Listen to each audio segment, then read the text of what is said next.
Viewers, இன்றைக்கி lunch எண்ணெய் கத்திரிக்காய் குழம்பு தான் செய்ய போகிறேன். இதை பாருங்கள், நல்லா குட்டி குட்டி கத்திரிக்காய், வெயில் கத்திரிக்காய், உஜாலா கத்திரிக்காய் இது பேர். இதனோட ரகம் வந்து உஜாலா. இப்போ நான் வந்து இதில் வந்து எண்ணெய் கத்திரிக்காய் குழம்பு செய்ய போகிறேன். இது அப்படியே முழுசாகவே போட்டு நான் வந்து எண்ணெயில் போட்டு வறுத்துக்க போகிறேன். தேவையான பொருள்: புளி ஊற வச்சுருக்கேன், கத்திரிக்காய் எடுத்துருக்கேன், அடுத்தது சாம்பார் வெங்காயம். கண்டிப்பாக சாம்பார் வெங்காயம் தேவைப்படுது. இதுக்கு சாம்பார் வெங்காயம் தோல் உரித்து இது மிக்சி ஜாரில் அரைச்சிக்கிடணும். அடுத்தது தக்காளி, கருவேப்பிலை, மிளகாத்தூள். இல்லை தான், ரொம்ப சிம்பிள் தான். நான் ஒரு 2 தக்காளி எடுத்துக்கிறேன். இப்போ எப்படி எண்ணெய் கத்திரிக்காய் குழம்பு செய்யலான்றதை பார்ப்போம். நான் இப்போ வந்து இவ்வளோ கத்திரிக்காய் போட்டு எண்ணெய் கத்திரிக்காய் குழம்பு செய்ய போகிறேன். இப்போ முதல்ல நான் என்ன பண்ணுறேன், வெங்காயத்தை தோல் உரிச்சு எடுத்துகிட்டு வரேன். இப்போ தேங்காய் சாம்பார் வெங்காயத்தை அரைச்சிக்கிடலாமா? கத்திரிக்காய் எப்படி கட் பண்ணியிருக்கேன், சாம்பார் வெங்காயத்தை மிக்சி ஜாரில் போட்டு அரைச்சிக்கிடலாம். கத்திரிக்காய் பாருங்கள், நான் அந்த காம்போட உள்ள பூச்சி சொத்தை கத்திரிக்காவா நல்ல கத்திரிக்காவான்னு பார்க்கறதுக்காக நிறைய நான் கட் பண்ணி எடுத்துக்கிட்டேன், காம்போடையே எடுத்துக்கிட்டேன். இப்போ ஒரு கடாய் அடுப்பில் வைக்க போகிறேன். கடாய் அடுப்பில் வச்சுட்டு கடாயை சூடாகட்டும். அப்பளம் பொரிச்சிக்கிடணும் ஃபஸ்ட்டு. இந்த எண்ணெயில் அப்பளம் பொரிச்சு தான் கத்திரிக்காய் வறுக்கணும். அதுக்குள்ளே நான் இதை அரைச்சிட்டு வந்துடுறேன். சாம்பார் வெங்காயத்தை அரைச்சிக்கிட்டேன். இப்போ இதே மிக்சி ஜாரில் 2 தக்காளியை அரைச்சி எடுத்துக்கலாம். தக்காளியும் அரைச்சிக்கிட்டேன். இப்போ எல்லாம் ரெடி பண்ணிட்டேன். இப்போ எண்ணெய் ஊற்றிக்கிடலாம். கடாய் சூடாயிடுச்சு, எண்ணெய் ஊற்றிக்கிட்டேன். ஏன்னா நான் ஃபஸ்ட்டு இந்த வத்தல் வறுத்துக்கலான்னு பார்க்குறேன். அப்பளம் பொரிச்சிட்டேன்னா அதை ஒரு கவரில் போட்டு வச்சுட்டு அதுக்கப்புறமா இதுலேயே கத்திரிக்காயும் வறுத்துடலாம். நான் அந்த அப்பளம் எடுத்துக்கிட்டேன். அப்பளம் தான் எண்ணெய் கத்திரிக்காய் குழம்புக்கு அப்பளம் நல்லாயிருக்கும். எண்ணெய் சூடாகட்டும்.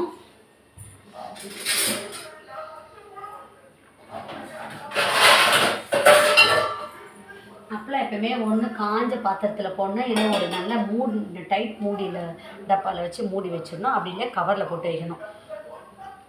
இப்போ காஞ்சதில் போட்டு நல்லா ஒரு கவரில் போட்டு மூடி வச்சுருப்பேன். அப்பளத்தை பொரிச்சு எடுத்துக்கிறேன். இந்த அப்பளம் தான் நல்லாயிருக்கும் இந்த எண்ணெய் கத்திரிக்காய் குழம்புக்கு. அப்பளத்தை பொரிச்சிட்டேன். நீட் அப்பளம் தான் ரொம்ப நல்லாயிருக்கும்.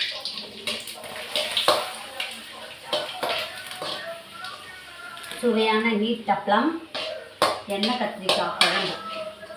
இன்றைக்கி லஞ்ச் தேர்ஸ்டே, நான்வெஜ்ஜெல்லாம் சாப்பிட மாட்டோம். அதனால் தேர்ஸ்டே வந்து நாங்கள் வெஜ்ஜு தான் சாப்பிடுவோம்.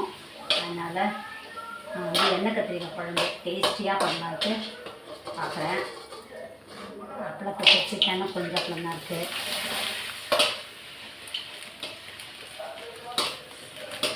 அப்பளம் பொரிச்சாச்சா?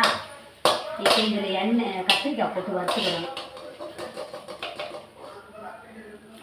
கத்திரிக்காய்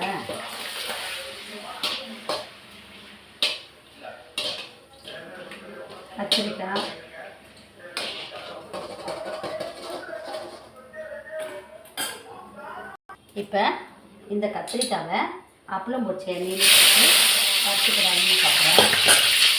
நல்லா ஃப்ரை பண்ணிக்கலாம். அந்த காம்போடையே போட்டு ஃப்ரை பண்ணலாம். இது நிறம் மாறிடுச்சு.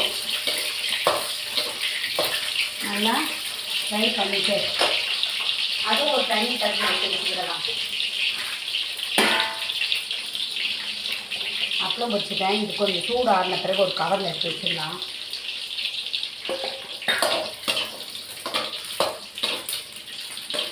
இப்போ வந்து கலரே மாறிடுச்சு. கத்திரிக்காய் எண்ணெயில் போட்டு வறுத்த உடனே இந்த வயலட் பர்பிள் கலரில் இருந்தது ப்ளூ கலரில் மாறிடுச்சு.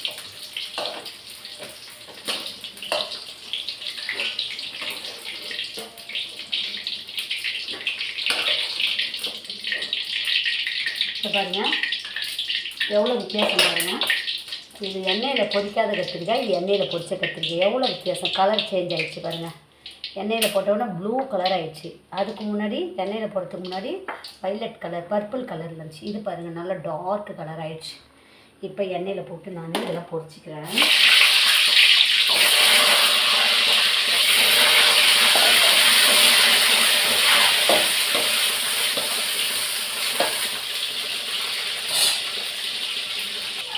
கத்திரிக்காய் வறுக்கிறதுக்குள்ளே எண்ணெயில் போட்டு பொரிக்கிறதுக்குள்ளே ஒரு வெங்காயத்தை கட் பண்ணிக்கிடலாம். இது வந்து தாளிக்கிறதுக்கு கண்டிப்பாக ஒரு வெங்காயம் தேவைப்படும். இன்றைக்கி எங்கள் வீட்டில் சிம்பிள் லஞ்சு தான். வெறும் எண்ணெய் கத்திரிக்காய் குழம்பும் பொரிச்ச அப்பளமும் தான். இப்போ நான் ஒரு வெங்காயத்தை எடுத்துக்கிறேன். இதையும் நம்ம கட் பண்ணி ரெடி பண்ணி வச்சுருக்கேன்.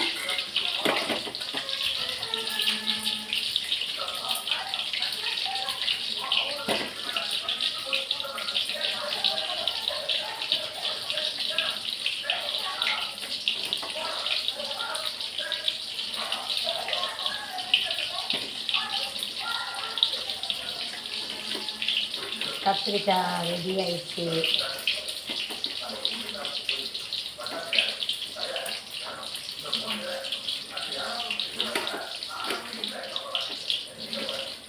இப்போ வெங்காயத்தை அரைஞ்சி வச்சுக்கிட்டேன். கத்திரிக்காயும் வச்சு வச்சுக்கிட்டேன். தக்காளி அரைஞ்சிக்கிட்டேன். கருவேப்பிலையை கழுவி வச்சுக்கிறேன். சுவையான எண்ணெய் கத்திரிக்காய் குழம்பு வயிற்றே செய்தாச்சு. இப்போ இதுலேயே நான் வந்து கத்திரிக்காய் வச்சுருக்கேன்.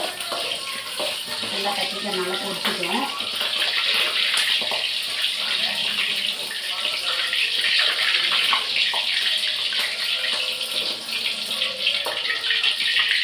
கத்திரிக்காயெல்லாம் நான் பொரிச்சு வச்சுருக்கேன். இப்போ நான் என்ன பண்ண போகிறேன், கடுகு போட்டுக்க போகிறேன். கடுகு கொஞ்சம் போல வெந்தயம், கொஞ்சம் போல சீரகம், கட் பண்ண வெங்காயம், கருவேப்பிலை, வதக்கிக்கிடலாம். கல்லுப்பு போட்டுக்கிடலாம். கல்லுப்பு நல்லா வதக்கிக்கிடலாம். நல்லா சூடாக சாப்பாட்டுக்கு இந்த எண்ணெய் கத்திரிக்காயும் பொரிச்ச அப்பளமும் சாப்பிட்டா அவ்வளோ டேஸ்ட்டாக இருக்கும். இப்போ நான் அரைச்சி வச்ச சாம்பார் வெங்காயத்தை போட்டுக்கிறேன். அதையும் போட்டு நல்லா மிக்ஸ் பண்ணிடுறேன். நல்லா வதங்கட்டும் வெங்காயம்லாம். எண்ணெய் கத்திரிக்காய் போது கொஞ்சம் நல்லா எண்ணெய் நிறைய ஊற்றி செய்யும்போது தான் எண்ணெய் கத்திரிக்காய் ரொம்ப டேஸ்ட்டாக இருக்கும். இப்போ நான் என்ன பண்ண போகிறேன், அரைச்சி வச்ச தக்காளியை போட்டுக்கிறேன். எல்லாத்தையும் போட்டு நல்லா வதக்கிடுவோம். அரைச்சி வச்சுக்கிற தக்காளி இல்லைன்னா நம்ம கட் பண்ணி வைப்போம். இப்போ நான் என்ன பண்ண போகிறேன், புளியை கரைச்சி இந்த மிக்ஸி ஜார்லேயே ஊற்றி வச்சுக்கிட்டேன்.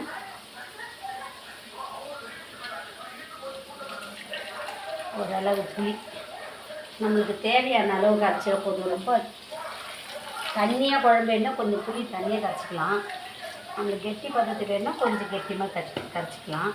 நான் வந்து கொஞ்சம் கெட்டிமாக தான் கரைச்சிருக்கேன். தேவைப்படும் போது தண்ணி வேணால் ஊற்றிக்கிடலாம். ஓகே, இப்போ இது நல்லா வதங்கட்டும். நல்லா தக்காளியும் வெங்காயமும் நல்லா வதங்கிடுச்சு. இப்போ நான் கொஞ்சம் குழம்பு மிளகாத்தூள் போட்டுக்கலாம் பார்க்குறேன். காரம் எவ்வளோ தேவையோ அதுக்கு தகுந்த மாதிரி குழம்பு மிளகாத்தூள் போட்டுக்கலாம். இப்போ குழம்பு மிளகாத்தூள் போட்டு நல்லா கெட்டியாயிடுச்சு. நான் பொரிச்ச கத்திரிக்காய் இதில் போட்டுக்கிறேன். கரைச்ச புளியை தூரம் ஊற்றிக்கிறேன். நல்லா புளி எண்ணெய் கத்திரிக்காயோட நல்லா வேகட்டும். குழம்பு நல்லா கொதிக்கட்டும். எல்லாம் போட்டாச்சு. ரொம்ப டேஸ்ட்டாக இருக்குது. இன்னும் கொஞ்சம் தண்ணி ஊற்றிக்கிடலான்னு பார்க்குறேன். கொஞ்சம் தண்ணி ஊற்றிக்கலாம். ஓகே, சுவையான எண்ணெய் கத்திரிக்காய் குழம்பு நல்லா கொதித்து வரட்டும். இப்படியே நல்லா கொதிக்கணும். அதுக்கப்புறம் டேஸ்ட் பார்த்துக்கணும். உப்பு புளிக்காரெல்லாம் அட்ஜஸ்ட் பண்ணி வேணும்னா போட்டுக்கிட்டலாம்.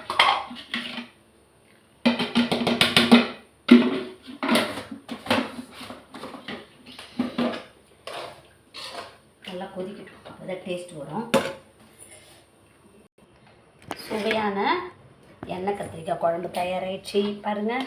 இப்போ இப்படியே நம்ம சுடு சாப்பாட்டில் ஊற்றி சாப்பிடும்போது என்ன டேஸ்ட்டாக இருக்கும்.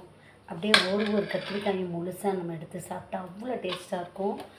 இன்றைக்கி லஞ்சு எண்ணெய் கத்திரிக்காய் குழம்பு, பொரிச்ச அப்பளம். இதான் எங்கள் லஞ்சு. உங்களுக்கு இந்த லஞ்ச் பிடிச்சிருந்தா, எண்ணெய் கத்திரிக்காய் பிடிச்சிருந்தா சேனலை லைக் பண்ணுங்கள், ஷேர் பண்ணுங்கள், சப்ஸ்கிரைப் பண்ணுங்கள். தேங்க்யூ.